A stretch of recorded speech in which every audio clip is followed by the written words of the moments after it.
sent me an email today, said I should go and talk to the ducks. The ducks said I should introduce Tony Watkins to you. Tony Watkins, that's the guy sitting over there. He's been described as the turbulent priest of architecture, amongst other things. But he also sent me this. Just a suggestion, but could we do away with the introductions and just let me get on with it? By the time I've finished, everyone will know who I am. I always hate those long, tedious descriptions which gather together material from the internet. So, Tony Watkins, ladies and gentlemen.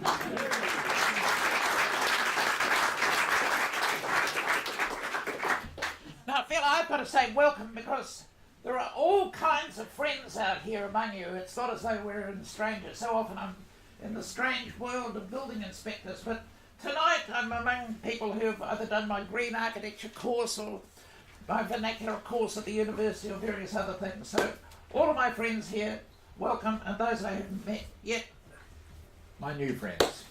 Right, Lunik is the one who keeps us all going, of course, so Lunik is where we can start, and then I'm going to quickly go through just a few things where we need to clear the air a little bit, just so that we've got this sorted. And of course the first thing I feel is that we know so little about the Earth, which seems really odd.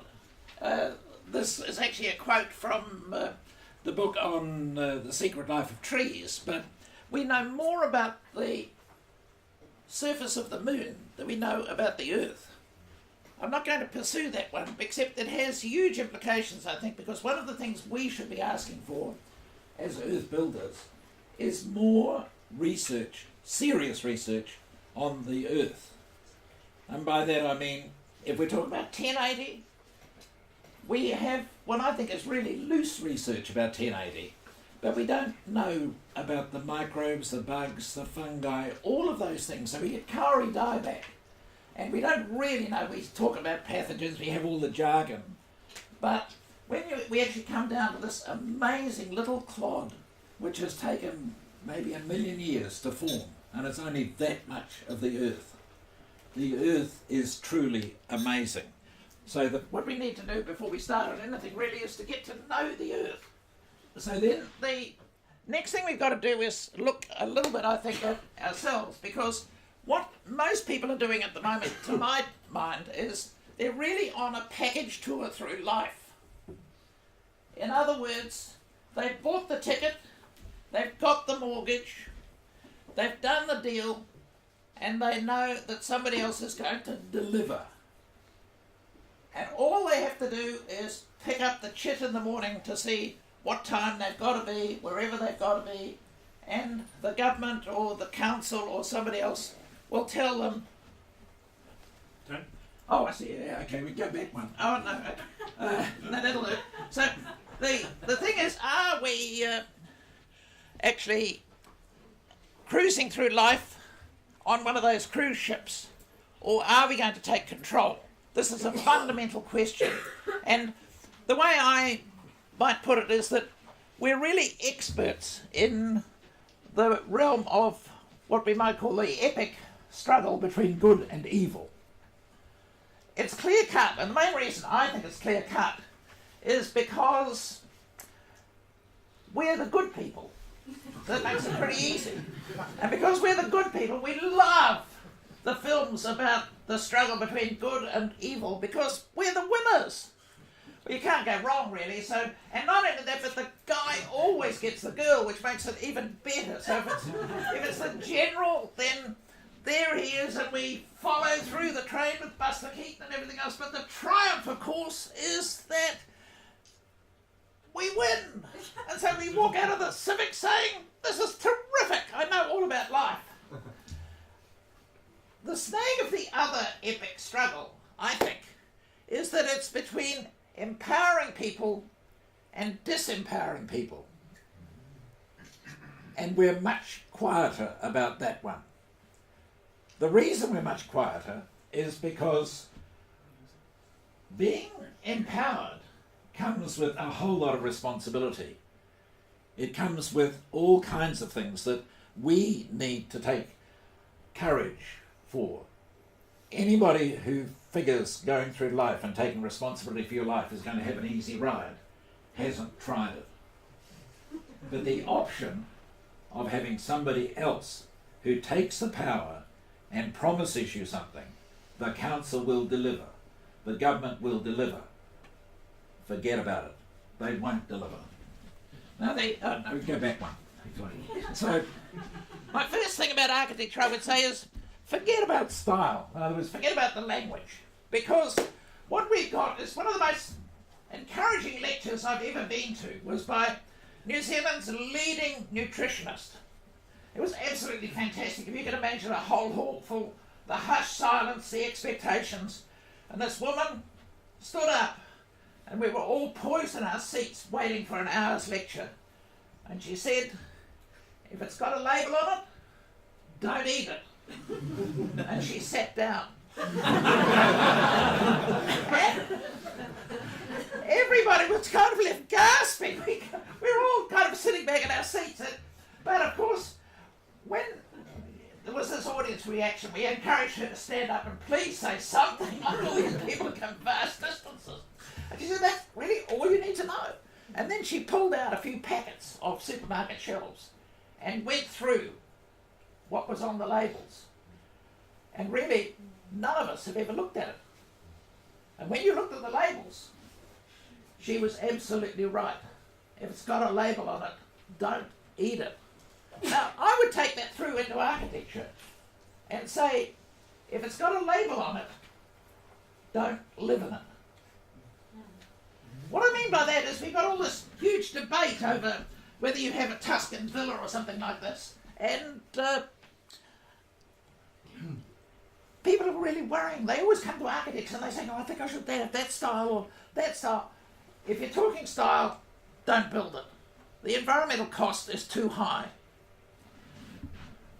Now, this means that the next thing, I'm just quickly picking up a few points before we make the impact out of this. So the next thing, of course, is that what we've got to do is fight for something. Don't fight against things. In other words, make it positive. Don't make it always that you're the disadvantaged negative person. The way this might work in practice is that, if I tell a story against myself, I tried this line one time. We ended up by the council was going to produce a tip down at Tahuna Turia. And so we had a meeting, not quite as many as were here, and we sat around and I said, I am not going to waste more of my life fighting with the council. We've got to have a positive idea, and that's what we'll fight for. And the chairperson of the meeting, of course, knew me well enough to look me straight in the eye and said, okay, Tony, what's your positive idea? And so I was left roughly what I am now, sitting looking at these crowd of expectant faces, wondering, because I didn't have a positive idea, but you flip quickly around in your head and you say, a bird sanctuary. What I didn't know, and this is an important thing about life, what I didn't know, 4 seats along from me was a guy called Ronald Lockley. Ronald Lockley was actually one of the world's leading ornithologists. And so he was dealt with by the council in the UK, this was rather of Wales, and they dealt with him in the way that you would deal with an ornithologist. If he has a favourite place where the best birds are living in their pristine conditions, you turn it into an oil refinery.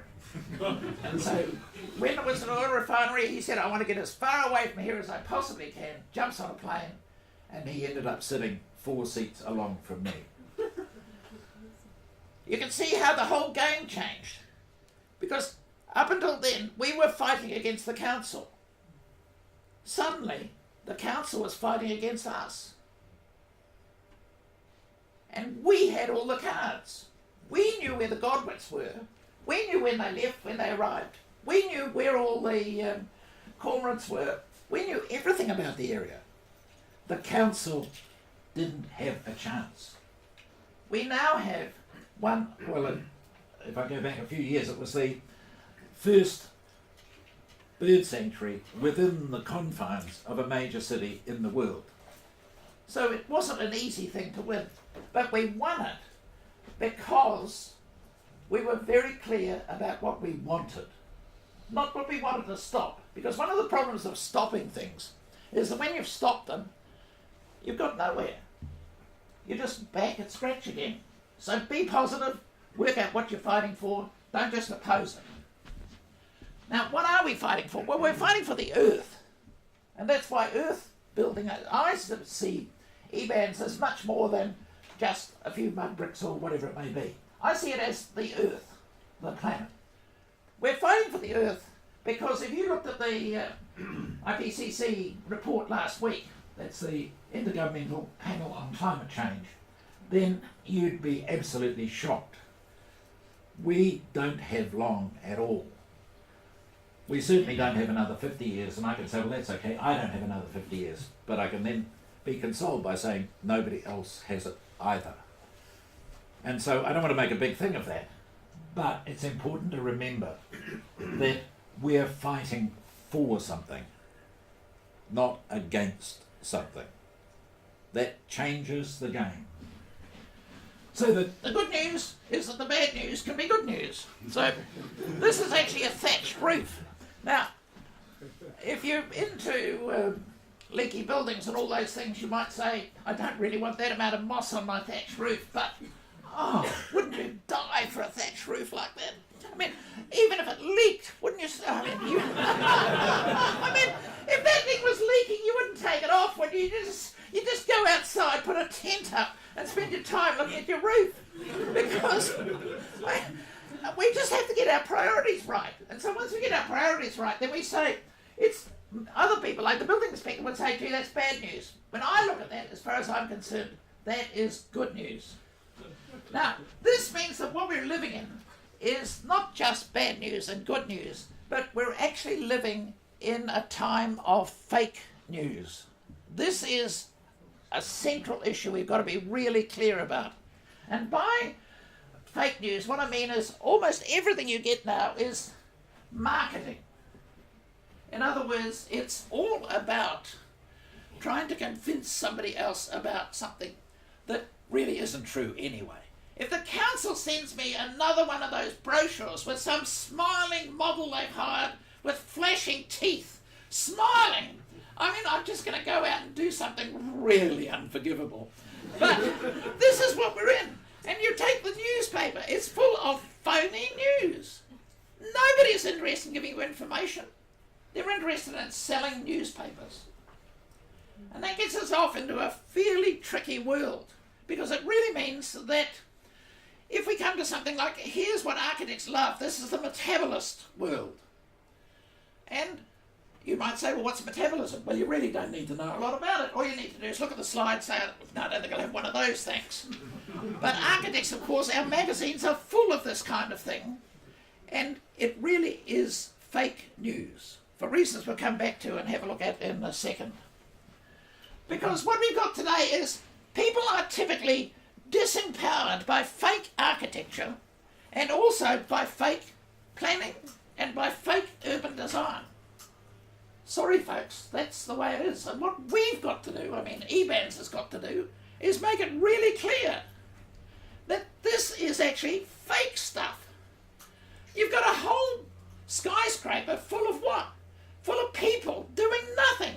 They're sitting at desks, pushing around lumps of paper, and you say, like, honestly, I'm a great fan of this idea where we have Father's Day, and my idea of Father's Day is you take the kids to work. And I'm sure if this happened, most kids would look at it and say, Daddy, what are you doing? Because most daddies are not doing anything. They're sitting in an office. I mean, look, we are stuffing Auckland full of apartment buildings at the moment without a workshop, without a garage where you can have a few beers with the boys, without anywhere you can actually do anything. Now, I don't know what everybody's going to do in these apartments. They certainly are not going to be alive, because life is about more than that. I mean, I very seldom, unless I'm set off on some speaker's stint somewhere, very seldom end up at the hotel. One of the first things that strikes me about hotels is they don't have a desk in your room where you can work. If I arrive at a hotel, the first thing I want to do is spread everything out, get organised. I'm usually leading a group or something like that. Organise what has to happen. I need a place where I can work. In other words, it's not about having the lounge suite you can sit in. First and foremost, it's about being alive. And when I look at a city like that, or Auckland, or anywhere else, you name it, this is about dead architecture. If we move on quickly, the crunch point, of course, is that climate change is caused by architecture. Now, you might say, surely not, the government isn't talking about it. Well, the reason the government isn't talking about it is because they don't want the real news. They want fake news. If you can blame the farmers and blame the methane and blame the cows, then that lets us off the hook. If you can say, oh no, CO2, it's really all about planting trees. Like, we've cut down 98% of our trees, so now we put a few of them back. And we say that'll allow us to fly around the world in planes forever. This is actually completely fake stuff. And we shouldn't be convinced about it, and we shouldn't be allowing it to happen. So if you take simple statements like the one I've plucked out there, which is saying that urban areas account for more than 70% of global energy consumption and CO2 emissions, mainly from buildings. Now this is actually the statement coming out of the AIA, that's the American Institute of Architects, supported by the UIA, that's the International Union of Architects, and if you like, United Nations. Wake up, New Zealand. If we're talking climate change, we are talking buildings. We're talking architecture. And if we haven't got that really clear, we're not going to go anywhere. Because we're fluffing around doing things like driving electric cars so that we can still drive cars. I mean, I'm not against anybody driving an electric car. But if you sit down and put the figures right out on the table, the thing which is clear is that architecture is the main cause of the problem, and I would contend it is also potentially the main solution for the problem. So that stopping demolitions is an obvious first move. The reason I say it's an obvious first move is that you can do it tomorrow. We don't have to come up with money. We don't have to stump up with anything. We could just stop demolishing buildings. Why not? It's so obvious because those buildings have not only embodied energy, embodied love, embodied design, embodied history, and what do? We just trash it. We're trashing the life that's made us who we are. And we've got to be really clear about this. Because if we don't see it clearly, it's not going to change. So if we could work out of here and say, stop all demolitions. Now I'm not saying stopping change in building, but what we do at the moment, like where I live, Riddell Road, out towards St Heliers there, just on our little stretch of street, we've had a dozen marvellous houses. By marvellous, I mean Matto, Remu, you name it. Great materials, expensive everything, run over by bulldozers so that we can build something which is twice the size for half the number of residents. And Phil Twyford is saying the economy is booming thanks to the building going on in Auckland.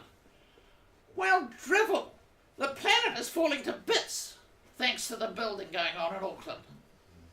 And we ought to make it really clear that this is the case. So when we come to something like this, you can tell my ideal, this is my place up in the Hokianga, and my ideal, of course, is pretty hard to know where it stops and where it starts and what's outside and what's inside and what's bush, and you can see why the birds tend to come through the inside. I mean, Helen down the back here will tell you that one of the major troubles, I'm a great supporter of giving free life to the birds, so they flow through our place, and if it's in between meal times, they just help themselves to everything that's on the table. But we won't go into that one, so there are limits. So anyhow, right.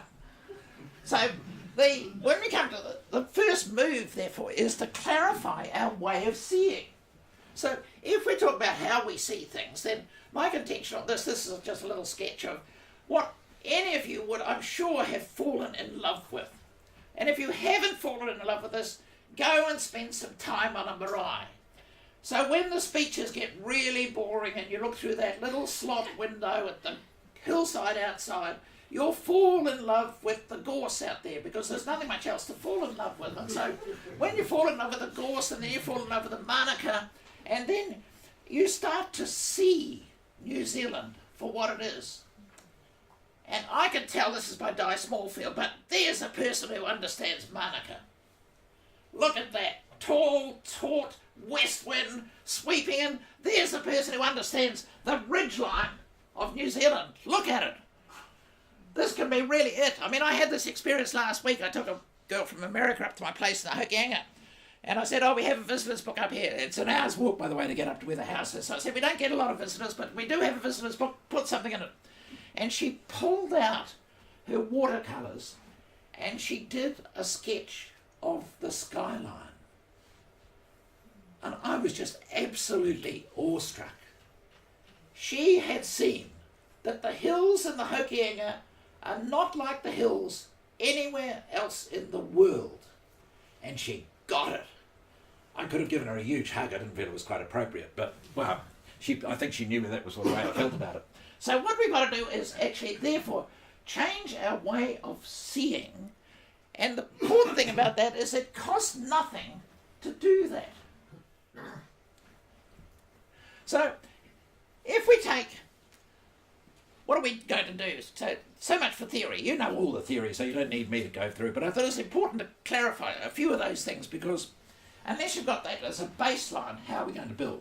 So, okay, we are going to build now.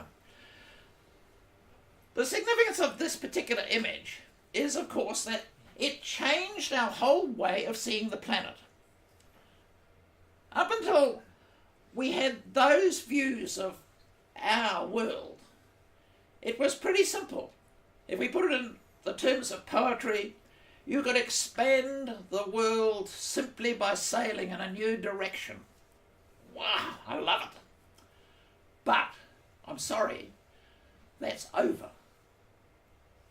We've sailed right around and we've got back to the other side.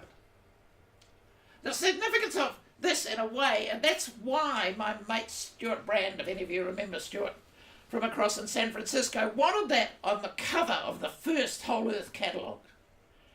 And the reason, and the NASA wasn't willing to release it, and that battle went on. I don't know if any of you know about that battle, but anyhow, Stuart won out, and we ended up with this on the cover of the first Whole Earth catalogue. The significance of the Whole Earth catalogue, if any of you haven't found it, it was really the analogue equivalent of what nowadays would be the digital idea of Google.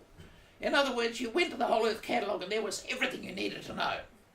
It's not a new idea, like we used to end up with books on being a colonialist in New Zealand, and here was how to milk a cow and how to build a fence and all this stuff you needed to know.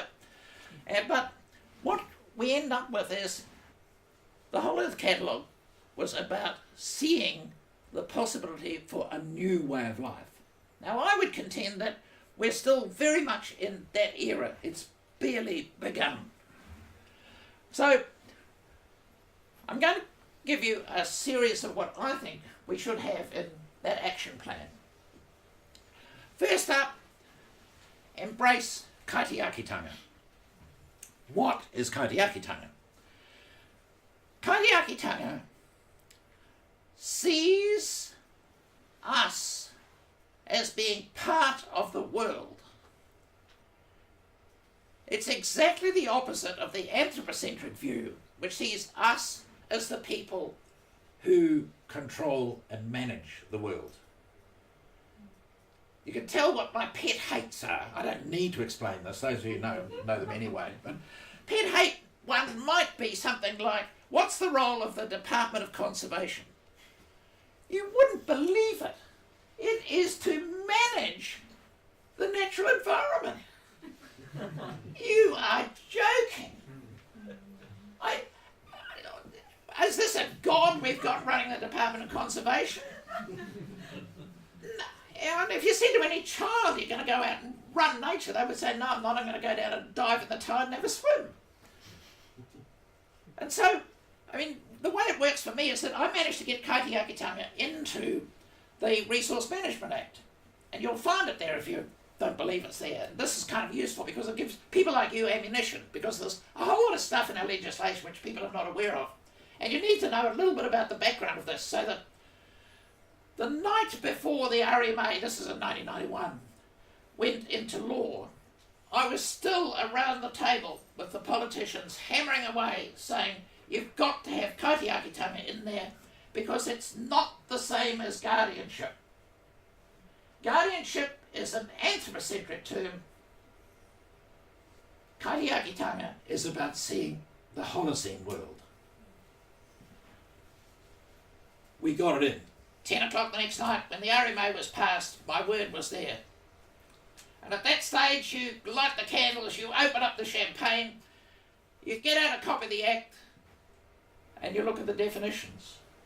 And it defined kaitiakitanga as stewardship. Really, only those of you who've been through all of this would know that it's a tough world out there to try and crack it. So that's what we've got to do, therefore, is see how we move from what we call the Holocene world into the Anthropocene world.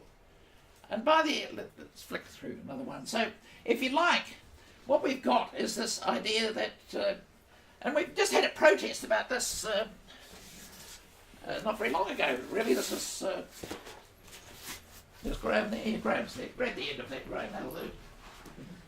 And so this is actually Graham's photograph, believe it or not, but it's always interesting to have photographs, because what you do is, this is, when you have real protests, like we're into protests, not into, so this is what we're doing. For my 80th birthday, what I did, instead of having a dull ordinary party, we got everybody out there who've been protesting about just about everything for the last 40 or 50 years, and that was part of the outfit. So thanks to Graham for that photograph. If you aren't in here, you ought to be. The only reason you're not in there from my point of view is that I obviously didn't get around to inviting you, and I apologise for that. But the other thing is that there's a job to be done, and what we've got to do is get on and do it. Now, you can attack this at any level. Now, there's a couple of my architect mates here, or ex-architect mates, not ex-mates, but ex-Institute of Architects, just to get this quite clear. So the Institute of Architects have been trying to get rid of me for the whole of my life, but they managed to get rid of other people. I don't know quite why I'm still there, but anyhow. So what we did is we put up a motion this last AGM, and it was pretty simple, that architects pledged to embrace the spirit of kaitiakitanga and commit themselves to act in a way that is tika and pono, respecting the natural environment and the mana of other architects. We almost pulled it off, and they actually had to do a recount to exclude some of the positive votes, because they discovered to their horror it was about to be passed. We won't go into the details of that, but as far as I was concerned, it wasn't the motion that was lost. It was the Institute of Architects that was lost. Because what this is about is some idealism of moving forward. So, what do we do about this? Now, my idea is that we've spent too much of our lives, all of us I think, trying to deal with the moral issues of climate change. We've been trying to convince people they ought to do something. Well, I've come to the conclusion we've been wasting our time. What we've got to do is move, because the reason we've been wasting our time really is that the corporates, the money people, the councils, they don't know anything about morals. You're wasting our time. Ethics, never heard of it. So, how do we win the game? Now we've got, the only way I can see of winning the game is you've got to have more fun than they're having. This is a crucial part of dealing with the big political issues. And that's why I think, you might say, but EBANZ is small. No, it's not. EBANZ can change the world. And as far as I'm concerned, that's why I'm here tonight. So how does it work? Well, first of all, you fall in love with the natural world. What does that mean? Well, you go out and go tramping and go climbing and the story behind that particular photograph there is earlier this year. It was just the most fantastic day. So I said to Helen, let's jump on a plane and we'll do a quick flight around the Tongariro crossing. I'll be able to do it faster than I've ever done it before. And so the pilot was as bored as could be. He said, here comes another bunch of tourists. Thank God it's 4:45. I'll be out of here. Last flight for the day. We got up, and as soon as I got up, I said, hey, can you see? Can you see? Can you see? I knew every rock. I knew every hut. I knew every lake. And before long, the pilot was saying, do you want to go round to Wakapapiti? Would you like me to fly around? I'm sure somebody down on the ground was wondering what on earth this plane was doing, because the pilot was excited. And the reason the pilot was excited was because I was excited. And I was excited because I've led hundreds of trips across this particular crossing, and I did know every stone. And I mean, I can tell you endless, this is bad news, good news stories, I suppose. One of my favourite stories up there that you're seeing there on a good day, but one time I led a group of students down there and on a field trip, because we had the idea that we were going to train the students to build. And so we went through all the usual things of how do we build and how do we deal with ecology and all those things. Finally, we said even bamboo was not perfect. What we're going to do, we'll build ourselves a village out of snow. So we end up down here, and of course some of the students, this is what happened, they got lost in the Tiamutu pub, and I was trying to track down all these students from around New Zealand to get them into this. It's really hard trying to keep students together on a class. So I sent the first bunch of them up to the Ketatai hut. And so then finally I discovered that I was never going to find the other ones who were meanwhile downing in the Tiamutu pub. So I headed up myself, flung the door open to the hut, and it was empty. And I suddenly realised that in a blizzard I had lost an entire class of university students. Now, from there, of course, you can imagine the nightmare. I won't go bore you with all the details, but the crunch point, of course, was I then end around getting radios and everything else, setting up ready for a search in the morning. The following morning, I end up by trekking. I found another two and set them up at the top to see if any sign turned up. And meanwhile, I'd found the pack of the weakest person. If you know anything about hypothermia, this was nightmare stuff. And then the next morning, I'd trek up with my radio up to the Ketatai hut, fling the door open, and everybody was having soup. And what they had done, the last piece of advice, I said, if all else fails, follow your nose, find a fumarole, sit on top of it for the night. You won't be comfortable, but you will live. And we never lost a student. In fact, we gained a person 9 months later.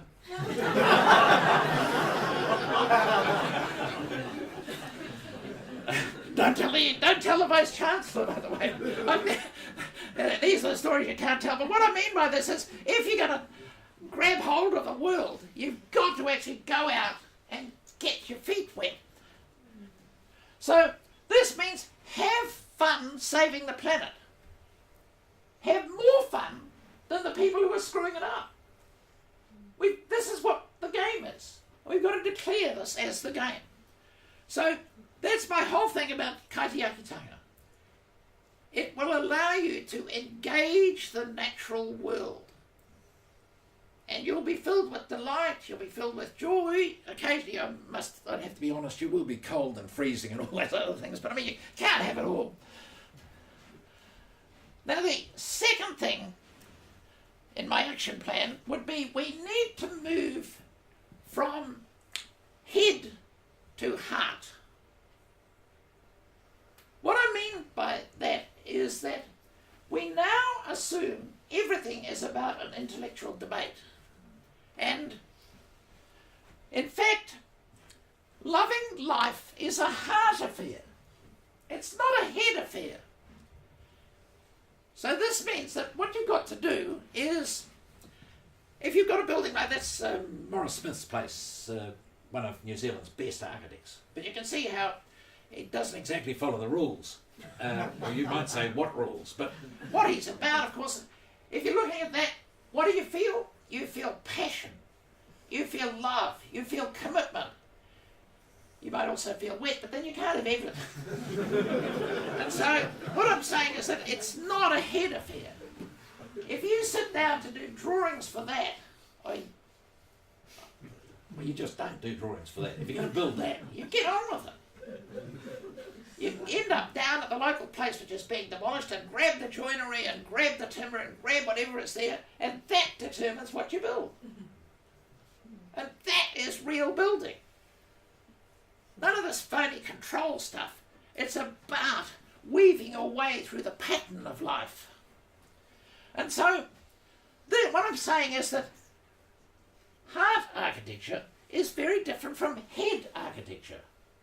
What we've got at the moment, I would contend, is typically in New Zealand, certainly in Auckland, we have 99% head architecture. It's about the way we think, it's about what we desire, it's about our ambitions, it's about our ego, it's about all of that stuff that goes on in our heads. And if we go to the School of Architecture or in the university, what are they teaching the students? They're teaching them about theory. Here's the theory of one person, the theory. It's all intellectual stuff. In other words, we now have brought New Zealand to the point where architecture is intellectual. And I think that's a complete failure. We've got to actually return back to heart architecture. So that if you're saying it couldn't happen, for roughly 1,000 years, from, let's call it from Augustine through to Filaretti, in other words, right through the whole of the medieval period, that was what I'd call heart architecture. There was nothing written for 1,000 years. There was writing about love, there was writing about theology, there was writing about poetry, there was all of that stuff which you're used to, but when you look for something on architecture, there is nothing there. But that was the period which produced all the great cathedrals, all of the great chapter houses, all of the buildings which when we see them, we fall in love with them. In other words, we've had long, long periods of heart architecture, and where I'm skirting over this very quickly, but roughly let's pinpoint the Renaissance and say the Renaissance assumed that we'd move up and control things from our head. And we're still in the post-Renaissance era. We're assuming science holds the answers. And it takes real courage to say, I actually love this piece of timber. If you love the piece of timber, I'm not going to tell you what to do with it. Whatever you do with it will be fantastic. I know, because you love it. You're not going to hurt the person you love.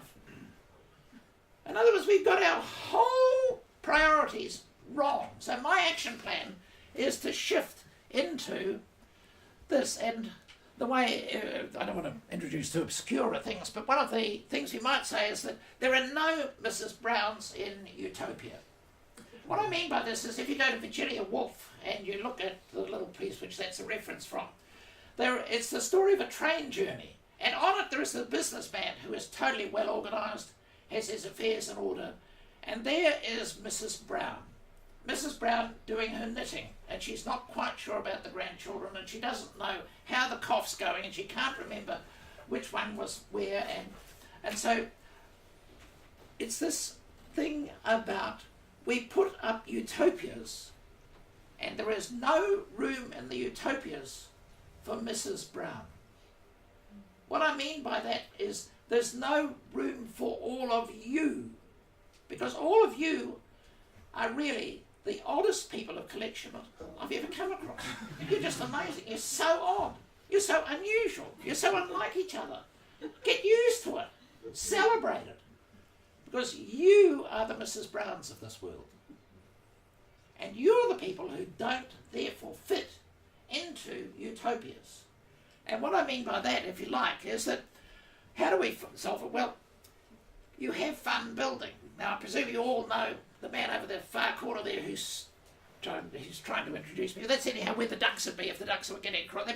Probably the ducks are there right at the moment. Anyhow, that's the pizza oven. It's the yard. It's like you're having fun. This is heart stuff.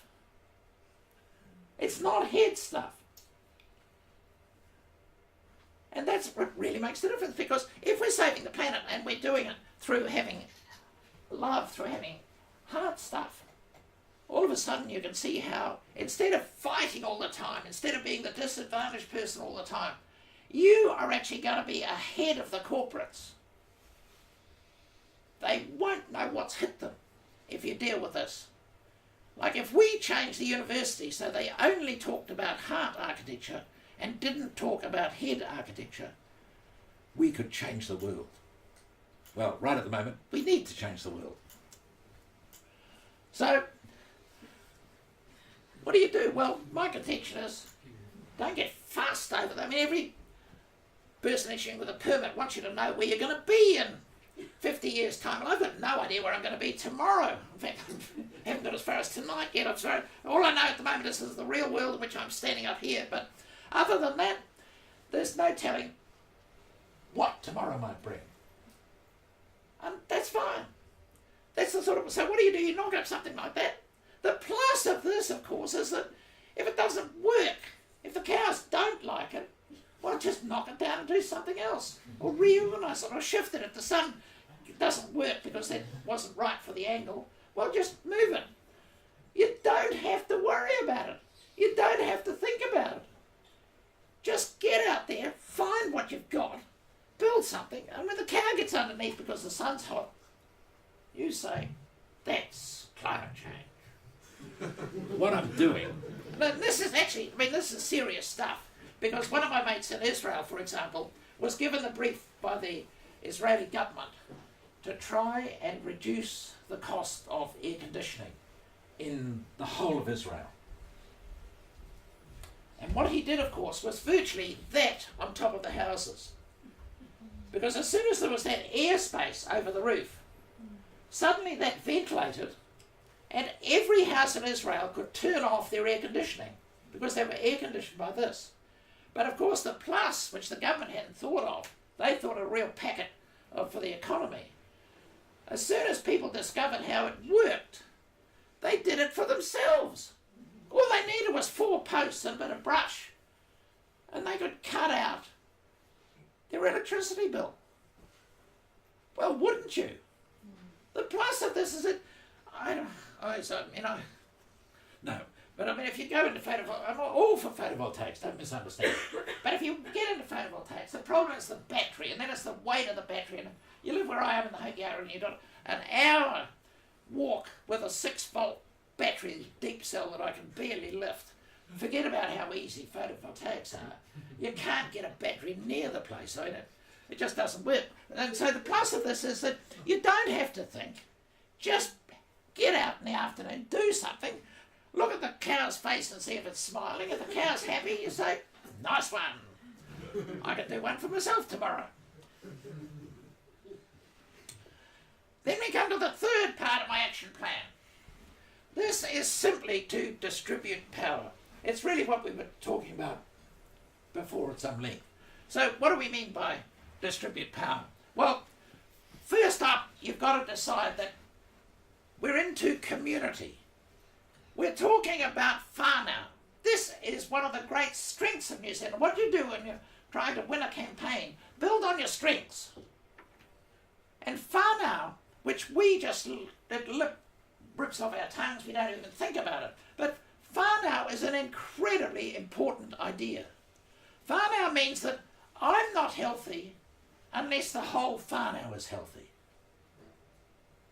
And that's exactly the opposite of everybody saying, I'm an individual and I'm going to have a triple bypass and I'm going to be just great. To hell with you. There is no to hell with you in the whānau world. So what's community about?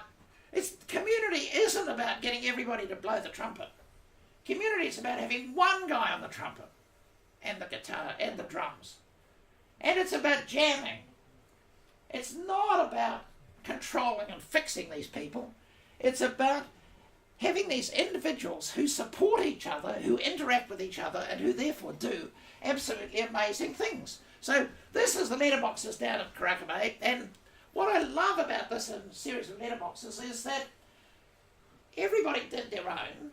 Nobody had any rules, regulations, or anything. You could go along and virtually do whatever you liked. There was maybe some ideas of respect and concern for others, and you didn't put it in where somebody else had their letterbox or whatever, but that's the sort of stuff which is not hard to deal with. But what you end up with is a whole set of letterboxes which are about diversity on the one hand, and that's important because if you go back to Rio, one of the important spin-offs out of Rio was the Diversity Convention, which New Zealand signed up to, but we haven't done anything about it. Councils talk about being committed to diversity. No, they're not. They hate diversity. They're into uniformity. And so when you get the diversity, you then get complexity. A blind person would know where to put the mail. Everybody knows where to put the mail down here except the post office. The post office, we won't go into that one, that's another issue. But if you leave the post office out of it, they are the most wonderful collection of letterboxes because everybody, and anything which they don't know where to put it, they put it into my box because that's right, I'm that kind of guy. But the other critical thing is it's fun. If you end up down at the end of Peacock Street and you see that series of letterboxes, you will say, aha, I remember this guy in that lecture who showed us that sign. In other words, what you're seeing there is like nowhere else in the world. That's what identity is about. That's what empowering is about. That's about allowing every one of you to fulfill your own destiny in your own life. And that's absolutely crucial.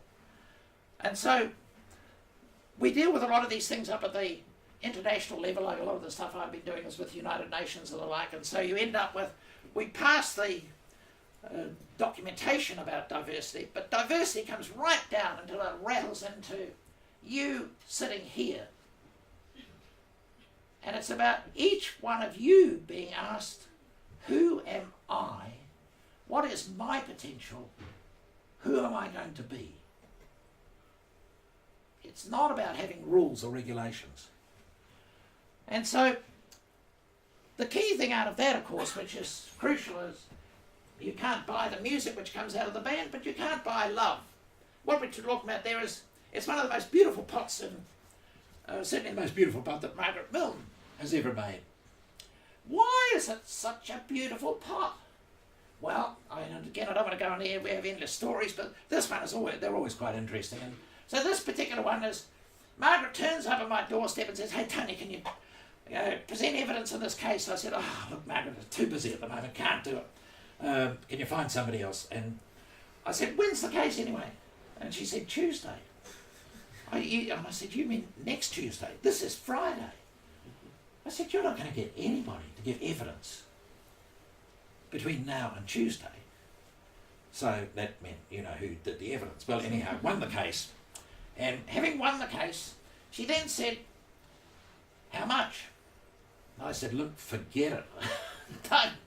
don't like, this is the sort of thing which is pure fun. I had no time to waste time on it. I had no time to prepare any evidence. I just stood up like I'm standing up before you now, and I just gave the tribunal hell. And we won the case.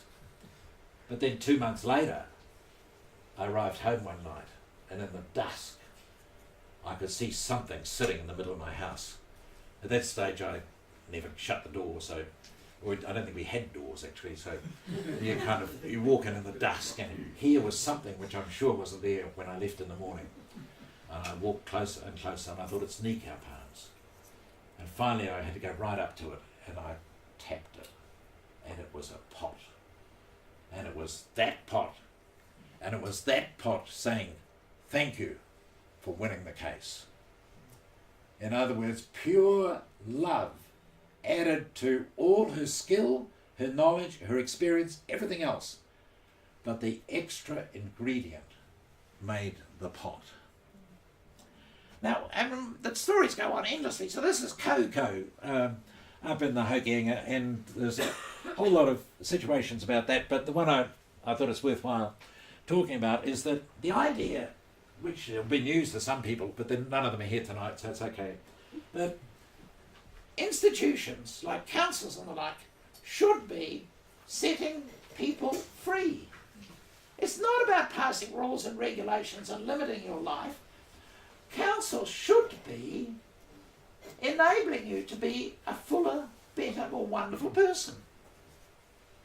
Isn't it obvious? So what we did with cocoa, I mean, there's endless stories about cocoa, but just a quick one would be that the phone goes and it's the ASB Community Trust, as it was then. Now that's the Northern Trust, but don't worry about that.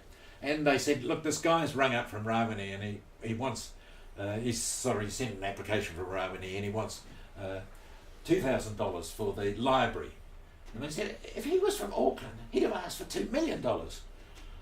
What do you reckon we give him a bit more? And I said, terrific, great idea.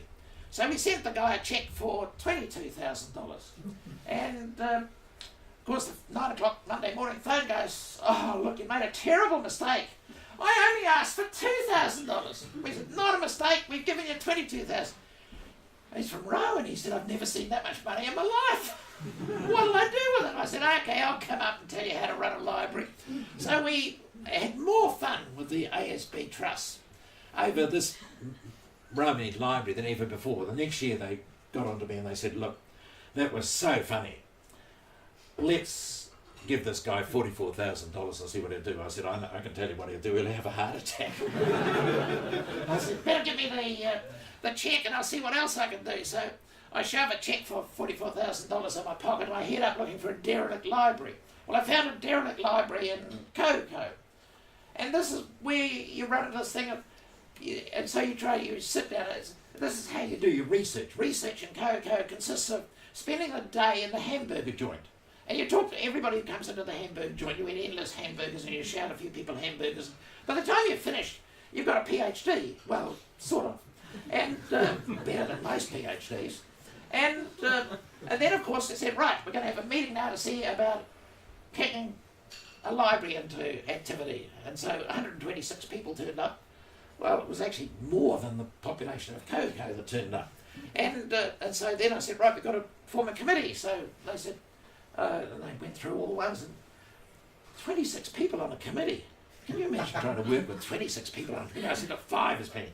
Oh, we've got to have Mary because she knows so much about books, and we've got to have Jim because Jim has always been supportive. We've got to have, and I went through and I said, oh, well, it's your library, it's your committee, think I care. Here's the cheque. And so out of that, the thing I'm getting at then is so in comes the council. So the council, when they saw us achieving all of this, they then say, look, we can give you all this money for books. I said, no, we don't actually need any money for books. You can imagine having this conversation with the mayor.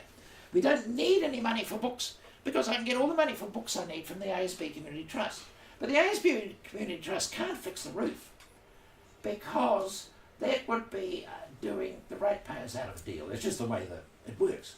So I was doing this wheeling and dealing of getting the council money diverted from the books into the roof so that we could get the ASB to give the books. Now, that's what I mean about the way it ought to work. And so then we came finally to having the launch up there, and Graham and I did a booklet on the whole planning of the place, and that's something else we won't have time to go into. But when we came to the launch for this, you can imagine what it was like. So hundreds of people turned up. The council were conspicuous by their absence. The council spent one person along. Well, it was the funniest book launch you've ever been to. Well, the peals of laughter went on for about 3 or 4 hours. And this guy from the council was just beside himself. He'd never seen such a happy community. And that, of course, is what we should be getting.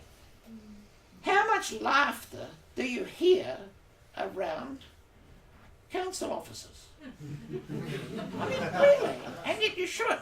So what we've got here, and any of you who want to know more about the story of this, what I'm talking about is the council, those with power, should be using it wisely to set people free. And so my contention therefore in saving the planet and dealing with climate change is, I'm not going to tell you what to do. I'm really saying to you, surprise me.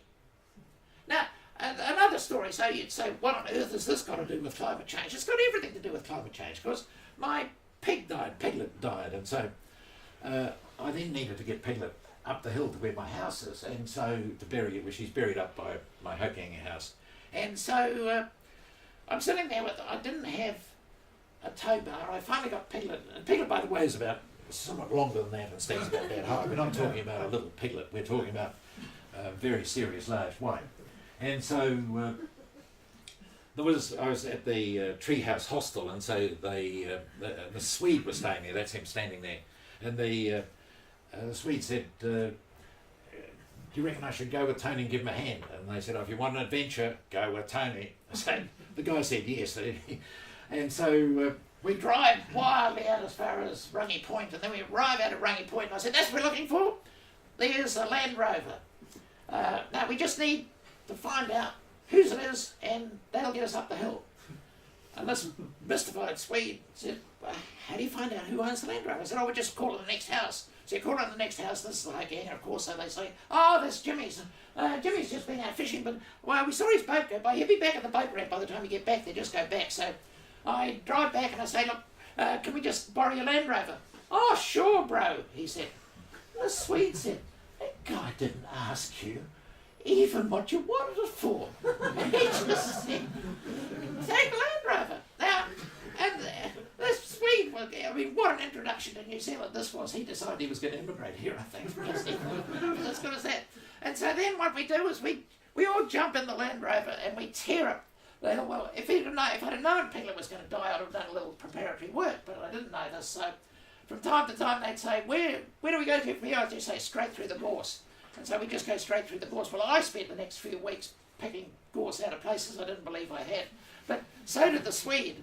And he'd never met gorse before, but gee, he knew after that. But what I mean is, it was the sheer making of the story which becomes fantastic. And out of that, there is the richness of the story which you tell and tell and tell again. That's what stories are about.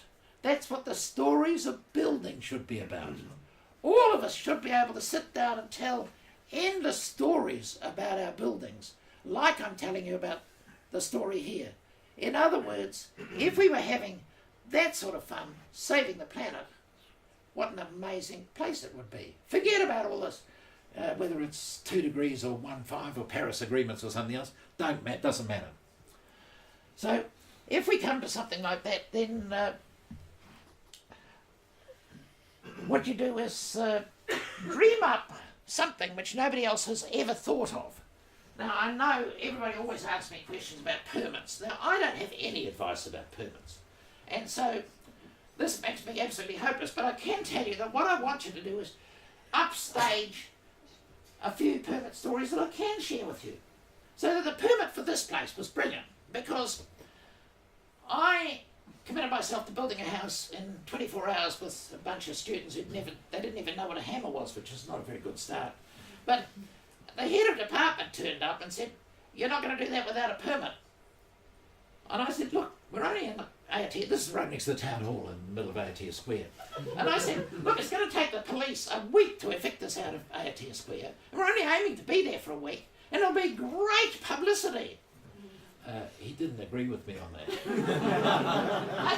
He obviously had a different view of the world from me. So anyhow, out of that, he pestered me. I said, you're either going to have a house or you're going to have a permit. We haven't got time to do them both. I'm too busy. And finally, I pulled out an envelope and I put 4 lines on it, 2 dimensions, and I said, go off and get a permit. So if you're going to mention the head of department from the university going down to the council, going in and putting this envelope on the desk and saying, can I have a permit? And they looked at the guy and they looked at this, and I wasn't there, of course, but apparently there were a few titters of laughter around the place. And then some intelligent person said, who sent you down? Oh, he said, Tony Watkins. Oh, they said, stamps, Simon, stamps. This envelope had more stamps and more signatures, and the head of the department came back and said, oh, we got the permit. We had no idea what it was for. You couldn't see any drawing. The drawing was completely obliterated. All the dimensions were obliterated. Everything was obliterated. So we just got on and built the house.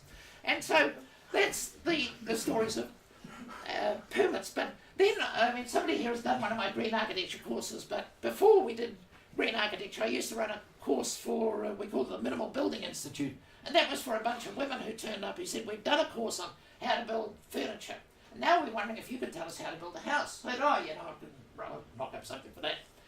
So it was the most amazing course because it was the lunches, the salads, the food. It was incredible. Not too much work on building, but then you can't do everything in a weekend, can you? So anyhow, out of that, finally the course finishes, they disappear. I assume I'll never see them again. Particularly, I assume I'll never see the worst student again. She had skills that any of you would die for. She's the only person that you could take a brand new, perfectly set saw and cut a piece of timber and it would go on a curve. I've never met a chippy who can do that. Anyhow, 3 years later, phone goes, she says, can you come to the housewarming? And I very tentatively said, whose house? Well, that wasn't a good move. Mine, of course, she said. And I said, well, how'd you build it? She said, I just did everything you said on the course. And when somebody says that, you have to say, what did I say on the course? What? I mean, the wine was good, the food was good, but I knew there was some clue I'd given. And she said, oh, that was terrific advice about the building inspectors. I said, well, what was the advice about the building inspectors? Oh, she said, you know, about making friends with them, about humiliating them by getting them to take their boots off before they come onto your site. So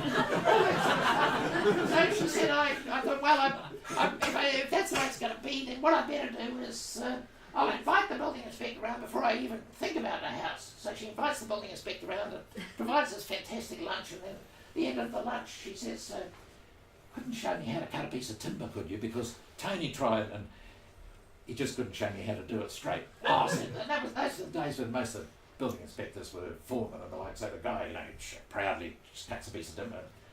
Gee, she said, you couldn't. Well, fast forwarding the story, by a couple of months we've got 7 building inspectors coming around on weekends to build her house for her. All she's doing is providing the lunch. And their wives and their kids. I mean, it was just knockout. And these building inspectors were so proud of this house they built. I don't think they still have got the joke. And that's what you're going to do. And so these, but this is what I say, all these are unrepeatable stories because there's nothing you can learn from this except be different. I mean, I'm sure all of you have endless envelope stories. So I remember the one guy, he had his brief for his house and his budget. And I looked at his brief and I looked at his budget and I said, you're dreaming.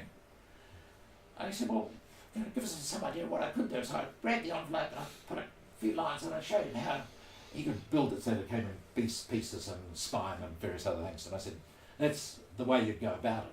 And it'll give you control over the finances. Well, anyhow, a few months later, he said, will you do me some drawings now? I said, no. If I do you any drawings, the cost will be way beyond what you can afford. You go to a builder with the envelope, which is what he did. The phone goes, he said, got all this for 20,000. What'll I do? I said, don't talk to me. Ring right back and get the builder on the job. And he didn't know what was going on until, of course, he'd finished the job. And then I said, if you don't believe what I've been doing, get a valuation. And he got a valuation on the house. And the valuation was something like 5 times what it had cost him to build it. And it was only at that stage he suddenly thought, that was right. And I said, you better save the envelope.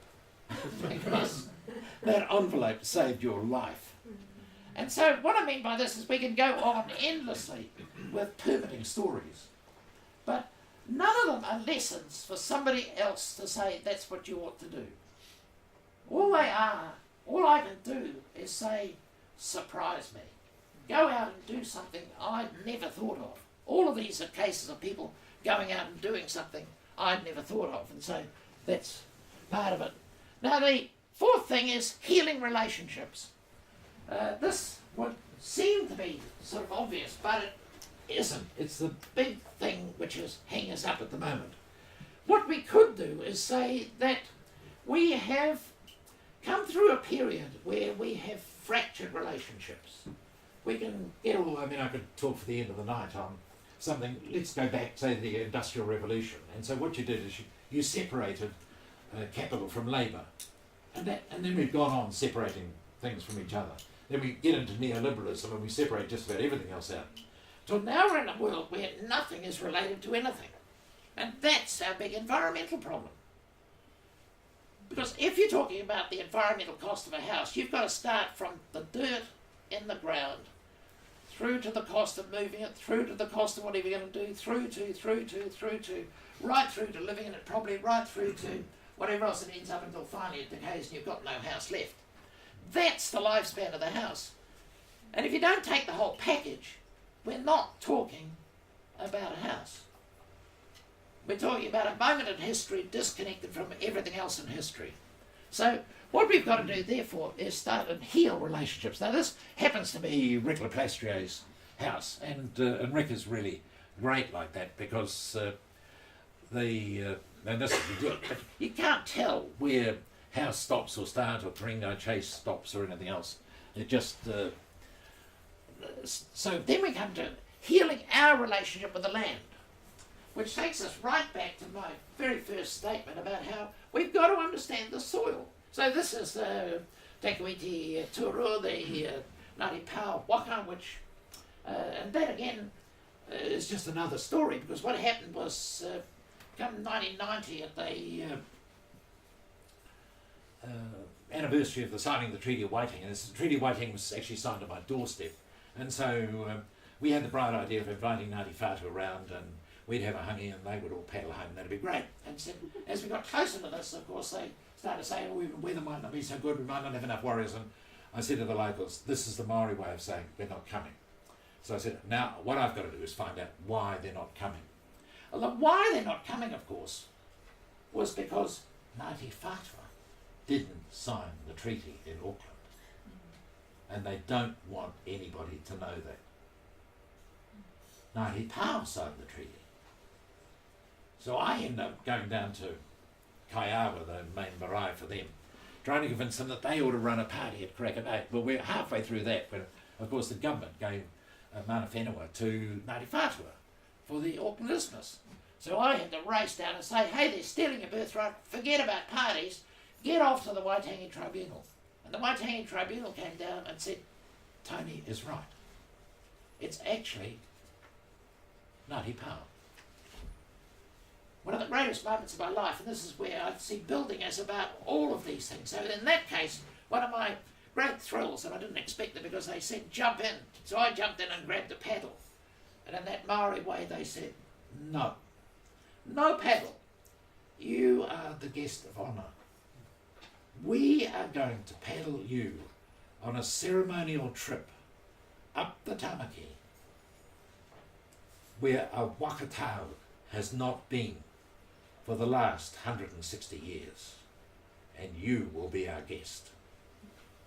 If you want to ride, that's what it's about. Now, what I mean is, I'm not putting that out as me in particular, but the story goes on, it all goes to custard, but we won't bother to go. Any of the stories in my life are really complicated. It's terrific when I'm talking because I only have to give you the good bits. But what I mean by that is you would say, what on earth has that got to do with building? It's got everything to do with building. Because if you are building, you're talking about belonging in place. And belonging in place, in this case, meant belonging in place with Ngāti Pao, knowing the stories, learning the traditions, digging up the knowledge, recovering all of that. Now, I could talk for the rest of the night on that one as well, but we go on to that. And so then the big thing, of course, is what we're doing, we need to do is heal our relationship with each other. Some of you have been around long enough. This is a Congo in Albert Park when we had Jumping Sundays. Now, I don't know how many of you were at the original Jumping Sundays. Oh, you were at the original? Wow. Well, Tim Shadbolt. I mean, this was it, the original Jumping Sundays. Like this with bullshit and jelly beans, the whole bit. Tim Shadbolt, great stories. For somebody who knows Tim Shadbolt, you'd appreciate the funny story in my life where Tim, as you know, was the great opponent of everything. And then suddenly Tim gets voted in as mayor. Can you imagine Tim coming down to me and saying, Tony, what should I do?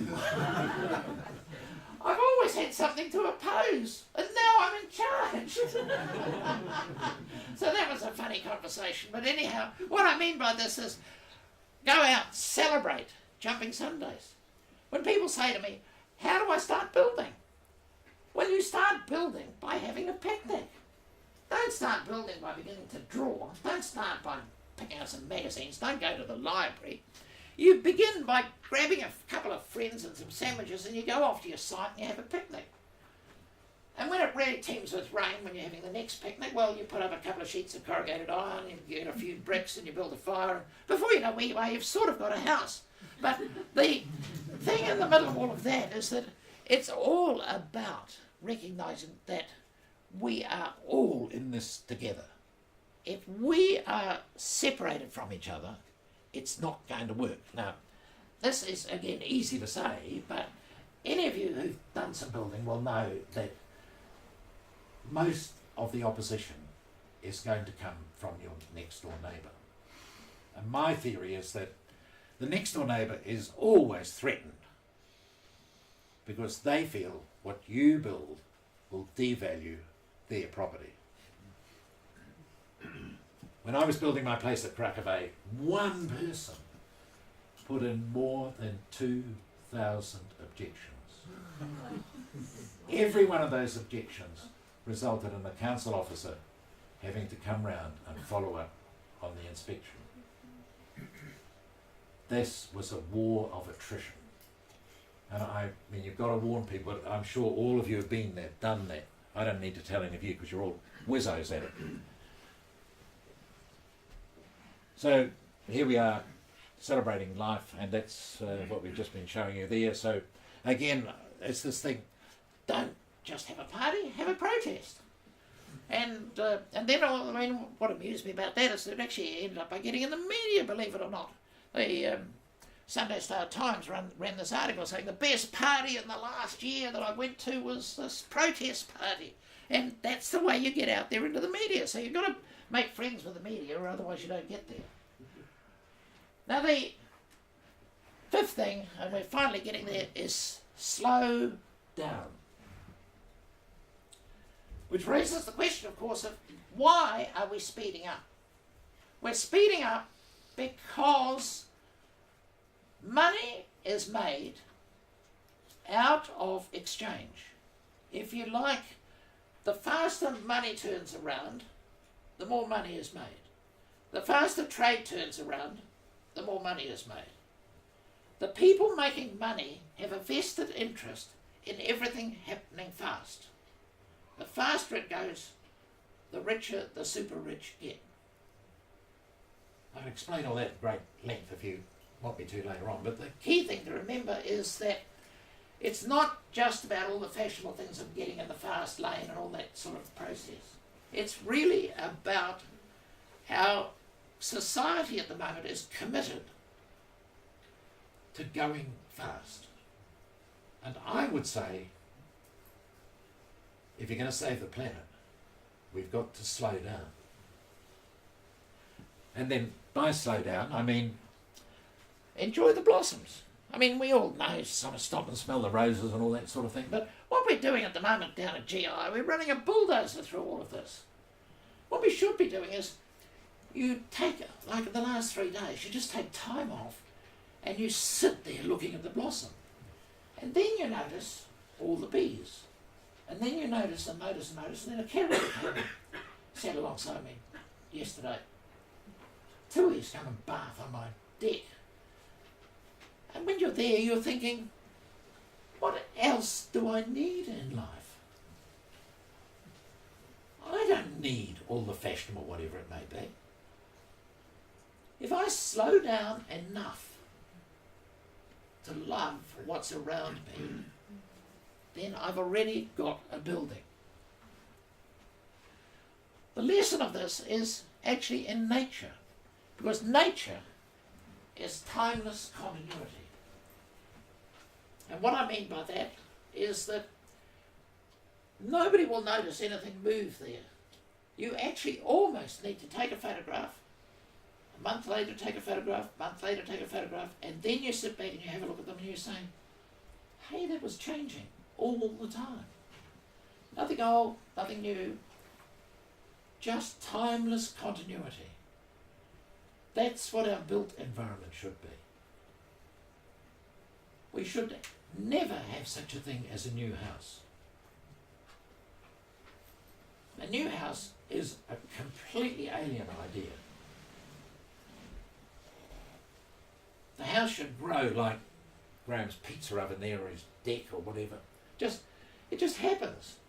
Somebody, I don't know whether it's true or not, but it probably is knowing Graham, that somebody decided they wanted to have some pizza. And Graham said, well, okay, build yourself an oven then. So they go out and build an oven. So they have some pizza. So after that, we've all been having pizza. It's the timelessness of it which is really important. And then somebody was actually at Green Architecture who will remember this. You're not in it, are you? No. I don't know. I mean, I've run so many of these courses, I can't remember who was at which one. But the main thing about this, of course, in terms of timelessness, again, the first thing I was doing, and I hope I did it when you were there, was to slow people down. So everybody would turn up, university course, 1 minute to 9, they'd be looking at their watches saying he's going to start in about 30 seconds. 30 seconds, you'd pour them a cup of tea. And then you'd have a scone. And then you'd have a conversation. And then they would say, when's the lecture going to start? And you say, it started at 9. This was a lecture about manakitanga. Manakitanga doesn't translate really, but let's call it hospitality. Whina Cooper would put it another way. Whina Cooper would say, manakitanga means that if you don't have manakitanga, how will people know that you have mana? In other words, your house gives you mana. Not pride, not any of those things, but it gives you the sense of hospitality with your community. And so that's what we would start off with the course. And then, of course, the course was, one of the tricks of the course was, I maintained that we had to guarantee at the end of the course that we had left the world richer than we found it. So that's why we had to build the venue. Because we built the venue because we knew exactly how much energy and everything else was going into building the venue. So the students built the venue before we started the course. Then a couple of days later, you were able to say, well, what did you get out of the course? Did you learn more than you put in? And I could guarantee always to have a positive outcome. And then the other thing, which is what you were alluding to, is everybody used to go, everybody knew far more than I did. I was doing it kind of running the orchestra. Because all these people had all this amazing knowledge, skills, everything else, and what you were doing was getting all this interchange. In other words, you were building community. Same thing I've been talking about all the way through. So let's racing on quickly, and that's where I'm saying slow down, and then I say race on, but you'll forgive the slight anomaly there. It can be things like, this is one of the fastest houses I've ever built, probably. It took only a couple of hours, really. Just bent over the manica, tied the tops of the manica with a bit of binder twine, stretched the top over it. And the idea was there was going to be a storage for the materials when I started and made the next move.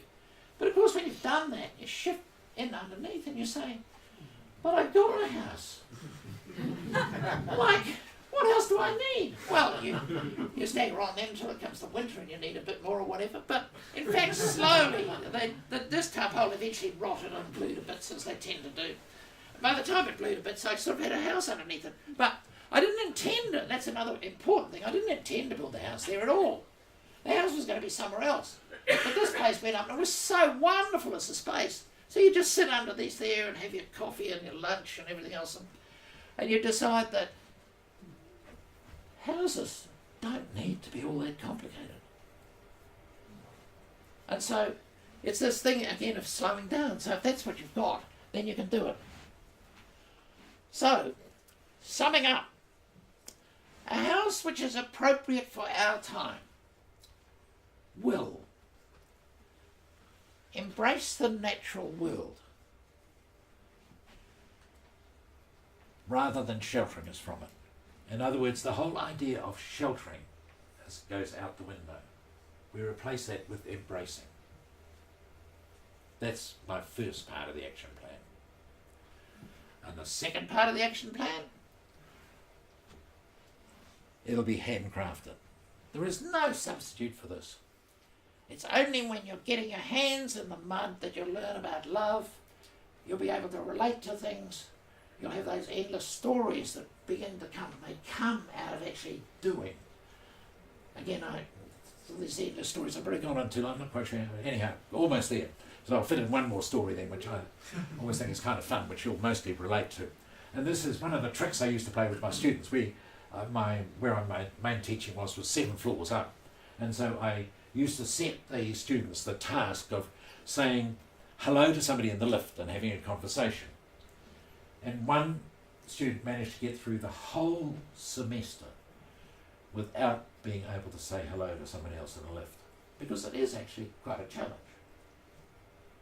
Meanwhile, down below we were building another house, and being students I wasn't going to build it with copper chrome arsenate, so we were building with Lawson cypress, and then I wanted to treat the Lawson cypress as naturally as I could, so we were polishing it with some beeswax out of my own beehives and a bit of linseed oil and so on. And this girl got into the lift and said, "That's our house you can smell."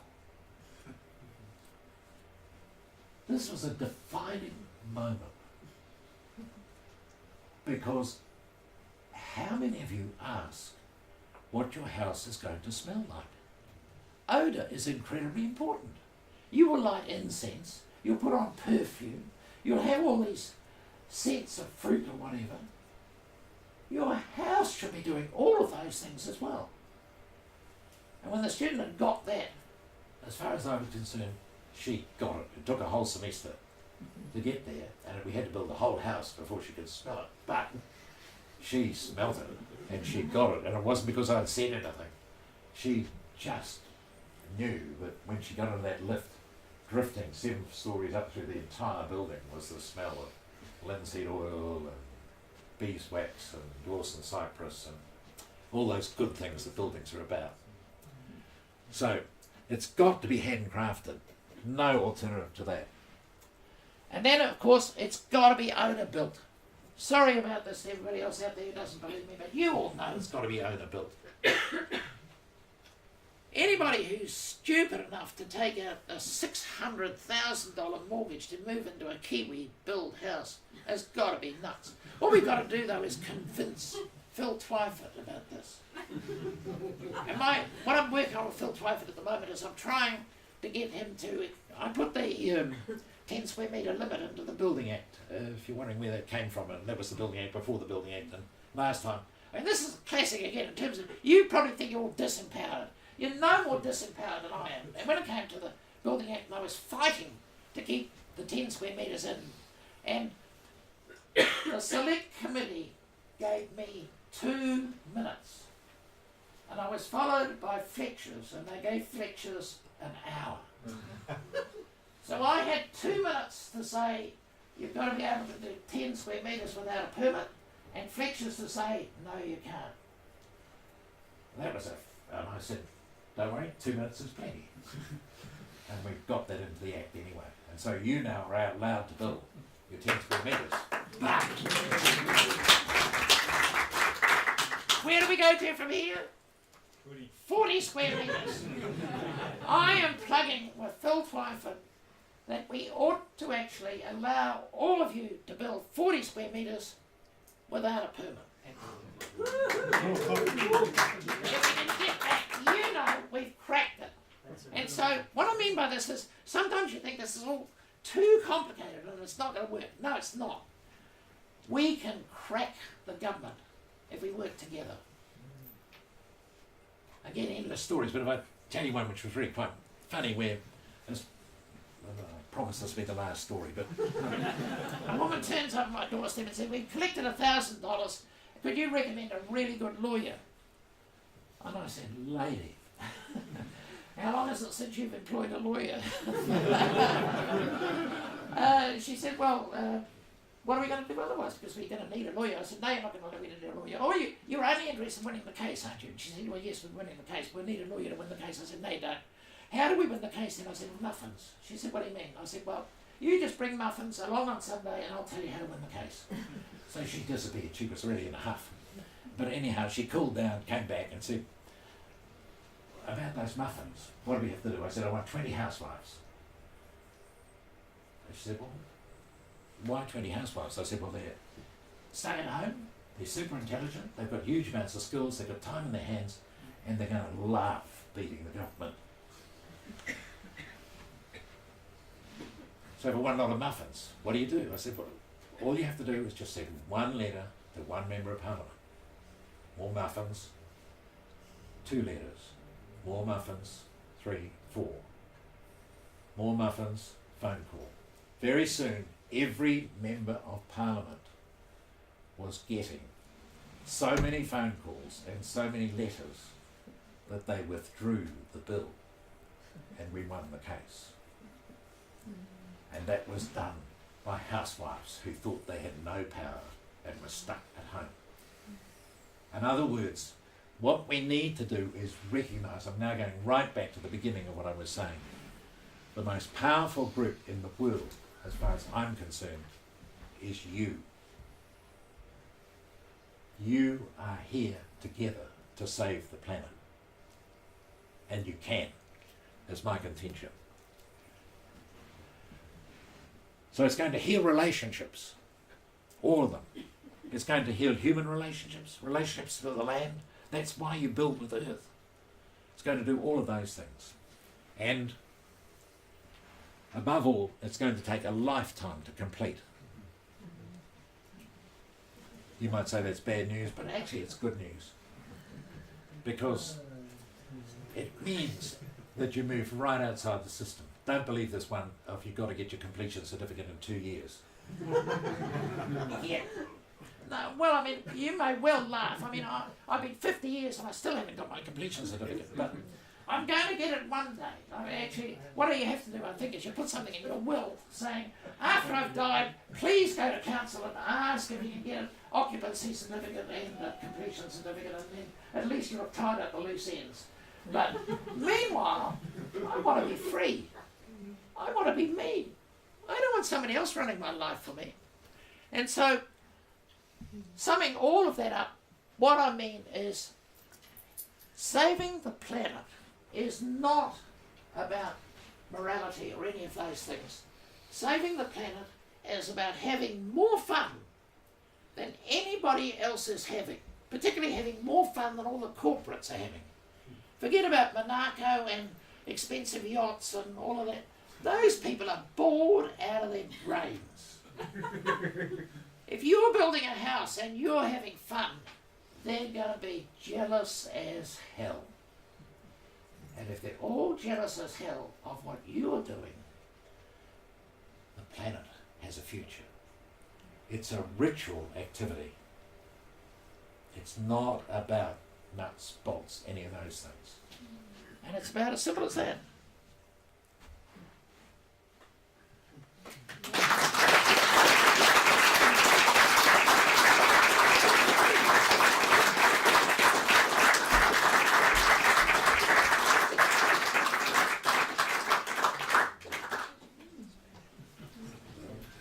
I'm happy to take questions for the next couple of years at least. Thank you, Tony. So you I probably went on too long, but sorry about that. He didn't need introducing, did he?